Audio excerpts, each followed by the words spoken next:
Spring practice is in full swing around the country.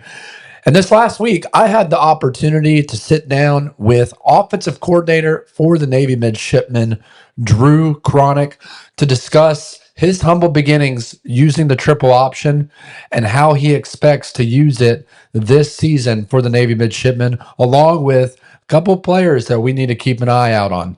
Let's take a look. Nathan Johnston here from Break The Huddle podcast.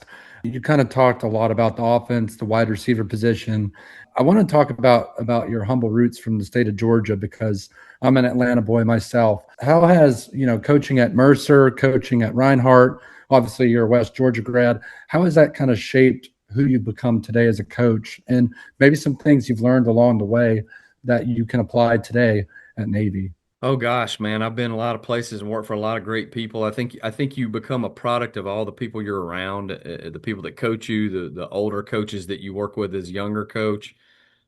Just from uh, the biggest influence on my life has obviously been my dad, and being a longtime high school coach. That's who I play for, and then taking his system. It's really a lot of the things we do.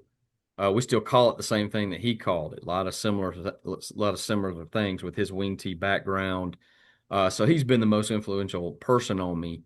But you also have other people you get to be around that make a difference. And I've worked my way up through small college ball. I think I've been able to uh, you learn a lot at each level because especially the lower the level, the more hats you wear and the more you have to be involved in different areas. And but I think we've shown that our this offense can be successful at each level. And that takes a lot of people. That's not one person. That's a lot of coaches and then great kids going out and executing. So, but we've been able to take this system and win games at each level.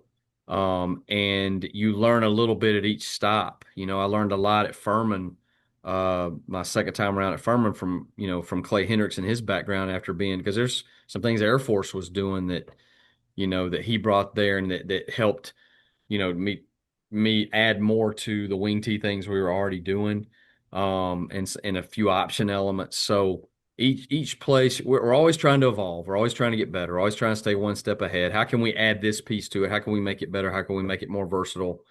But I grew up a gym rat, and I love football.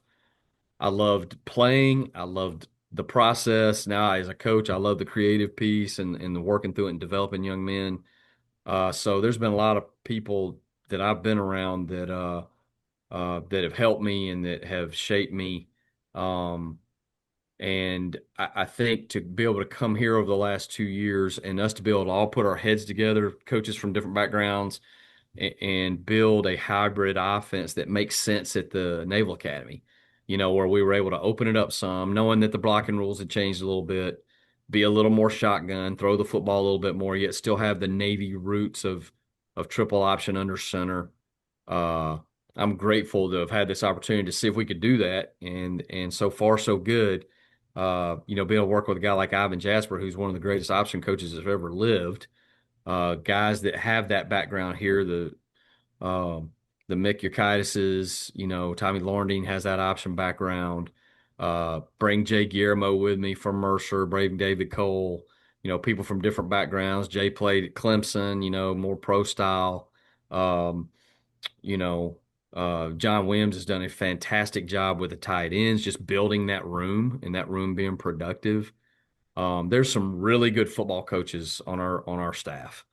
Now we've been able to bring Anthony Zayu in from Naps. He did such a great job as the coordinator at Naps. So it's really a collective effort of guys coming in and they're valued and they do a fantastic job coaching. I'm trying to think if I've left anyone out. I hope I haven't there. I want to make sure I mention everybody because they're all fantastic.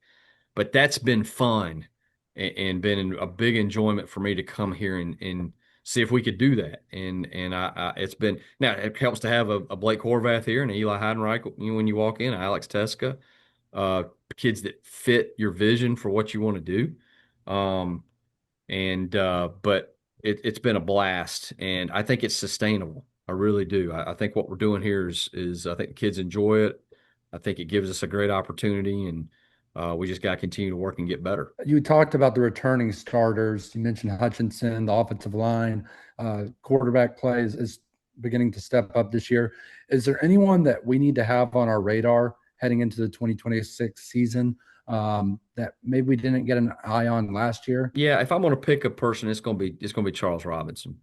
If I could just say early after 4 days of spring practice, and him knowing that his that we need him to come in and be a playmaker. He has looked really comfortable at practice, and he has a great skill set to catch the football, to run the football.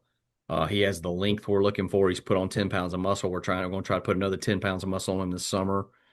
But he would probably be, if you had to say one guy that maybe has been flying under the radar that because I think a lot of people know about Braxton, obviously, but I think Charles will be the guy that I would mention there. Thank you, Coach. Now, Coach Cronick went on to discuss Charles Robinson a little bit more and the position and the role that he'll play in the Navy Midshipmen's offense. He feels confident moving forward that this offense can continue to progress like it did under former quarterback Blake Horvath, who has since graduated. He believes Braxton Woodson, the rising senior, is the guy for the Midshipmen this year. They also return Luke Hutchinson at the wide receiver position. Now, they do lose Eli and a few other people, but he feels very confident that this offense can continue to level up and not be stuck in hoping that they find the next Blake Horvath. They feel confident in Braxton Woodson. They feel confident in their snipe backs, Charles Robinson, another guy that he talked about in that segment. He talked about Charles Robinson, and I find this guy very interesting. He's a rising junior from Knoxville, Tennessee, 6 foot, 179 pounds. And you heard Coach Cronick mention he's already put on 10 pounds in the offseason, and they're expecting him to put on another 10, which would put him at around 200 pounds. It's going to be very, very exciting to see what Charles Robinson can do for the Navy Midshipmen as a snipe back. Former quarterback, by the way, transitioned to snipe back. I like it. I think it's a great fit for him, and so does Coach Cronick. I also mentioned they return 4 of the 5 starting offensive linemen. Anytime you have 4 out of 5 offensive linemen returning for any program, for that matter, you got to feel pretty dang good as an offensive coordinator. The Navy Midshipmen are anticipated to be set for this season. Interested to see how they look defensively. We'll get in touch with the defensive coordinator for the Navy Midshipmen in the coming weeks. But be sure to drop in the comments. What do you think about Drew Cronick and this offense heading into the 2026 season for the Navy Midshipmen? Can they move forward without Blake Horvath, or are you going to see them regress a little bit? I personally think they're in really good hands with the quarterback position with Braxton Woodson, with offensive coordinator Drew Cronick. I think they're set to be poised to have a great year this year. Be sure to hit that subscribe button. Be sure to give this video a like. We'll see you next week. It's time to break the huddle.